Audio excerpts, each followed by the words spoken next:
It's your girl Beverly K back again in the streets. So, in this episode of life, I'm bringing you a more of an upbeat kind of thing. I know the previous one was quite sad, was quite mellow, was quite down, but it's honest truth that every graduate in South Africa, or not every, but most, are facing. You're coming right out of graduation and you're forced to basically sit at home because the level of employment here is not as great as we would want it to be. So I do hope it was a fulfilling episode that it actually you could relate to, or if let's say you were never in that boat, that you can understand what the next person is facing and you can be a little less you could be a little bit more kinder to the next person because you don't know what struggles they're going through. So I do hope that we can keep such convos going, and I do hope that they help someone in the process. And if you need any help, honestly speaking, do follow me on Instagram, on Facebook, and on everything. If you do need to just vent or talk to someone, do highlight your goals. So in this episode of life, I'm bringing you I tell you my story basically of how I survived my first job interview. I don't know about surviving per se, but it's just how it went down, right? So I had created a separate email, I tell you, of the job application process. My hard drive was filled with with folders of like job applications, my CVs. I was updating CVs like this, I was like, if let's say I was to send out 10 emails or something like that, no one responded, I was like, there's something wrong with my CV. I'll change my CV template, to make it look a bit more appealing. Went through the most, all these cover letters. I had a template for a cover letter. If I had to apply for a different company, all I had to do was just insert the name, change names around, such things. I had that, and I sent out emails, I charged data over that business. Sent emails, and you'd be surprised that out of, let's say, 50 emails that you sent out, or applications that you sent out, you will get 50 responses back, just not the response that you're looking for. Exactly. It'll be emails like, we apologize to tell you, we're sorry to tell you, you do not fit our culture, or we're very sorry to inform you that the post has already been filled, blah blah blah. Those are just gut-wrenching, because you're like, I'm applying, but nothing positive is coming back my way. So what do I do? But now, what happens when one of those application letters comes through and be like, hey, you look good, girl, on paper, come through, we want to meet you, What happens then? So you secured that job interview. What do you do? How do you do it? How do you handle yourself? This is just basically my story of what went down, right? And just a little tips of what you can do to help yourself out if you get it, and not even if, when you get it, darling, because I do believe that every graduate has something to offer, and hey, for as long as you get your CV out, you are attracting someone some way, So basically with me, I had my invite for a job interview. I was in Polokwane, and the job was was in Centurion, and I had to travel now. I had to ask for accommodation at a friend, like, dude, help me out, I need just accommodation. I need to just crash for a day, and then tomorrow I have a job interview. Carl was like, no, come through and I'll help you out. So traveled to Pretoria. Hey, it was even a mess coming to Pretoria. I get to Pretoria and all these street names changed and what. And I get there and the person is busy directing me with old street names. I was lost. A whole lot of business. Story for another day though. But I eventually get to this girl's place, and the thing that I did the night before was just go through Google, and I'm like, you know what, Google Matsiba Jotle, help me, I went on Google, what do they typically ask on job interviews, what do people want to know, such things, and I asked, and I got several answers. They'll give you all these type of questions. What are you looking forward to if you were to join us? How are you under pressure? What is your biggest achievement? Those typical questions that they may ask you at a job interview. And I rehearsed. Bishuka Fela. It was me, rehearsal. Yay, get it on. I've got a script down. basically. And I'm like, you know what, I'm expecting such things, you know. It's quite funny because during the interview, I don't think I remembered any one of those things, you know. It was like, you know, when the nerves landed, everything out the window. So I asked my brother, I'm like, dude, where do I catch taxis to Centurion, Pretoria CBD? He tells me, he's like, okay, here and here, Connors, Struwen and Andries. And I tell you, those names are not there anymore this day. But everybody who lives in Pretoria knows these street names. These are like the old ones, you know. So I went on Google Maps. I'm like, okay, I check this place out. It's here. Me, I iron my stuff, unpack them, you know, and I'm like, yeah, I'm ready. Your girl is ready for the interview. Fine. Come morning, I have to catch a taxi to town. I caught a taxi from Centurion. From Acadia to CBD. You could walk the distance, but girl was going for an interview. I was not ready to be breaking no sweat, was I? No. So I went and got dropped off somewhere, and I was like, yeah, this is the place. I was like, yeah, this is the place. Connors, and Actress. Little did I know. This is Monday morning. CBD PTA. Queues on queues on queues on queues on queues to taxis at the taxi ranks. It's like this. So I just get there, grab a queue. Your girl, grab, hey, you follow line, ninja. You follow line, and your girl is there, Homonite. I'm ready for this. In the back of my head, I'm busy rehearsing those questions. I'm busy rehearsing. I hear Q Marshall, there's busy. Men lane. Hey, whoa. Hold up. My guy. Aren't these taxis going to Centurion house? Ising. Wabadam. When teammates. I'm like, okay, go back. Please show me where they are. When I jump a robot, you're there. When I looked at the watch, I still got an hour and a half.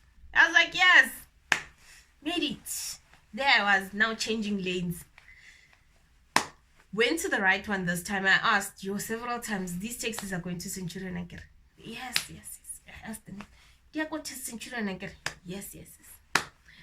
When I got into the taxi, when the taxi started moving, I was there on Google Maps. Navigate to the office. Beware in Centurion. I was not trusting anything. Nobody, no more. I was like, this better not lie to me now. So I navigated my way to the office. When I got there, I was like an hour early. When I got there, the security guard at least was there. So I got there like, I'm asking, well, is this even the right place? This guy's like, yeah, but was 7 when I was 6. It's like, yeah, I'm here to secure the job, so I can't be late, So he's like, goodness, that's all. I'm like, yeah, I'll go. There I was going to the garage. I walked there, And when I get there, I grab myself a muffin and a coffee, thinking it'll calm my nerves down. It did zero, absolute zero for me. So, walk into the interview. Now, my time comes now. I walk into the interview. 3 gentlemen are sitting opposite me, holding me with questions. Left, right, center. It's just, yeah. When I get out of that interview, someone calls me and asks me, so how did it go? And I was like, boy, nah. Hey, all I'm missing is that comment from Ubanang. Insert one. Thinking that I chowed the interview. 2 weeks later, I still hadn't gotten a response from the employer. It means the interview actually chowed the girl, And I believe there is so many other people who've been through that same thing of like, okay, I put in so much effort into an interview. I put in so much effort into prepping, into, and I thought this was my job. It's even worse now that you've seen the premises, you've seen your prospective employers, you've seen their parking lots, you've drank their coffee, I'm just saying. But still nothing. What you need to keep in mind is that when you go for a job interview, it means they've liked you on paper, but at the end of the day, organizations are trying to find a perfect fit to their culture. So you might be the greatest person on the planet. Hey, bonus, like, but if you do not fit their culture, they won't force it. It's really not necessary. They'll look for the next person who fits. So I tell you, the time you get to an interview they're like, you know what, this is a perfect fit puzzle, like this. They'll be like, drop everything. We want this girl and we want her now. That kind of thing, And eventually it will get there. It's just that it will take time, And if you went to a job interview and from the get-go they said, that job was for you. As I said in the previous one, you know what is yours and it will find you. That one was yours. So if it didn't work out that way, that your first interview was like mine, it didn't go through, where you thought, I nishat the people, can't do the people nishat you, that kind of situation, do not despair. I mean, you got an interview, you secured a job interview. It means that people are looking at your CV. It means your CV is it's attractive, and there's so much of you on paper that they're like, you know what, all we need now is just to put a face to the name, Do believe that your CV is doing good for you. The minute you secure a job interview, it means there's something about you. And eventually the company that is your perfect fit will find you. So keep attending those interviews. And I mean, there is no formula as to how to do it right or how to do it wrong. No. You can Google or you can, bona. You can spend the whole night Googling, hey, how to ace an interview, the minute the nerves sit in and they just settle in, I tell you, all those weird little questions you asked Google last night, they will disappear. And what it comes down to now is just being honest and upfront with your prospective employers. Because you might have had employment for like 6 months. It's not a lot, but do share with them your biggest achievements during that 6 months. I mean, even if it's just now learning how to work, do share that with them. I mean, I don't have much to offer. All I have is that 6 months. And in that 6 months, I've learned so much. Share that with them because that's what they want to hear, And share them if you have plans of like, okay, I would like for you guys to take me to studies. Share those things with them. Like, you know what, I would like to join you guys because I've seen what you do on the net, how you help people. If you want to do that, tell them then that, you know what, I would like to achieve so and so through you guys. And that's even better for you, I tell you. So do share that with them. And I tell you, eventually all these things will be so aligned that one company will be like, you know what, we have to keep this person. They'll offer you employment then and then. I tell you that. So the biggest thing that you need to do to save your life and maybe secure the job for you as a first timer, prep work, just do as much prep as you can.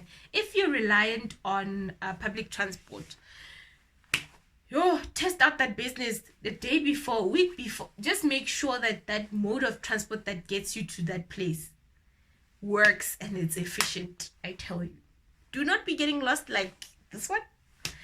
Do your research well with regards to transportation. And if you have a driver who's going to drop you off there and you have money maybe to afford an Uber, rather Uber there and deal with public transport later, honestly speaking. And then another thing that you need to do is just look nice. Look nice. Like for the ladies, don't be coming there with cleavage this high. Okay, I don't have cleavage to start with, but anyway, be here, Miguel. Like, be here. Look nice. If you don't have formal clothes, borrow. bag, everything. Just make sure you look very presentable. Look very presentable. Sunday best. I don't know if you guys know. Hey, Sunday best. So the clothes that you've reserved for Sunday, take them out. Iron that business. You know, look up like just make sure. You know what they say about eating with the eyes. So do people, future employees as well, employers as well. They're looking at you like, oh, you're very presentable. You know, your first appearance will do wonders for you even as well. It'll just give you a tick in a box somewhere. It might help you, you know. Look your best and just be confident, you know. Be confident in yourself and sit, you know. You know, these people that do etiquette, you sit upright, you know, no slouching, you know. Sit upright and just have confidence in yourself, you know. And then another thing that you need to do, just be very honest with your prospective employer. Be very honest, be upfront, you know, like, okay, I don't have much to offer, but I'm willing to learn. Be that kind of person. If you don't have working experience, you don't have working experience. Like, you don't have to lie about that. You don't have working experience and you're going to start getting experience through them. Be upfront. Just like that. You don't have to feed them lies like, hey, I was an A student at school while you were getting 52. I get it. It's a 52. It's a distinction at varsity. I'm just saying. So be upfront and honest with your future prospective employees, because employers, because that's all you have, really. That's all. Your word is all you have at that moment. So be honest, and you know what, just have faith that, you know, it'll turn out for the good. And with more and more of them, even if you get disappointed several times, the more practice you would have received. I mean, if you failed at 3 interviews and you found out what you were doing wrong, or if you are not the perfect fit, I tell you the 4th one will be way better than your first, because you're much more prepared and you're much more aware of the stuff they ask, you know, those kind of stuff. Because it was really hard when you get there, you're like, I can't hear this, like I don't understand, like it's really hard. So with the more of them you attend, the better for you. So I do hope this video was very informative for you. It was, to this day when I think about it, it was just a hilarious story. But it's I know I'm sure there are much more hilarious stories out there of you guys. You can share them with me. Leave them down there as comments. Holla at your girl on Facebook, on Instagram, on Twitter. You know, let's chat about such things. It's embarrassing stories, but at the end of the day, they're giving you practice. They're giving you experience as well, because at the end of the day, you'd be like, I've done 3 interviews. I know how to answer. What is your biggest achievement? You would have experience now answering certain questions. So I tell you, I hope this video was very informative for you guys. I do hope it was, and it was a hilarious experience for me, but a learning curve nonetheless. So I do hope whatever you get next, it's not just a learning curve, but a solid job offer and a solid offer of employment, and of course a solid, hey, mama made it moment. So keep it locked, and do follow me on Instagram, Twitter, and all these socials. You know, I'll leave my handles right below. And do not forget to call your loved ones, call your friends, call wonko muntu, really, to come join in the conversations. You know, let's talk about life. Let's talk about the good, the bad, the ugly, and everything that's grand about it. And of course, do not forget to subscribe, like, and share. And this one, we'll see you next time.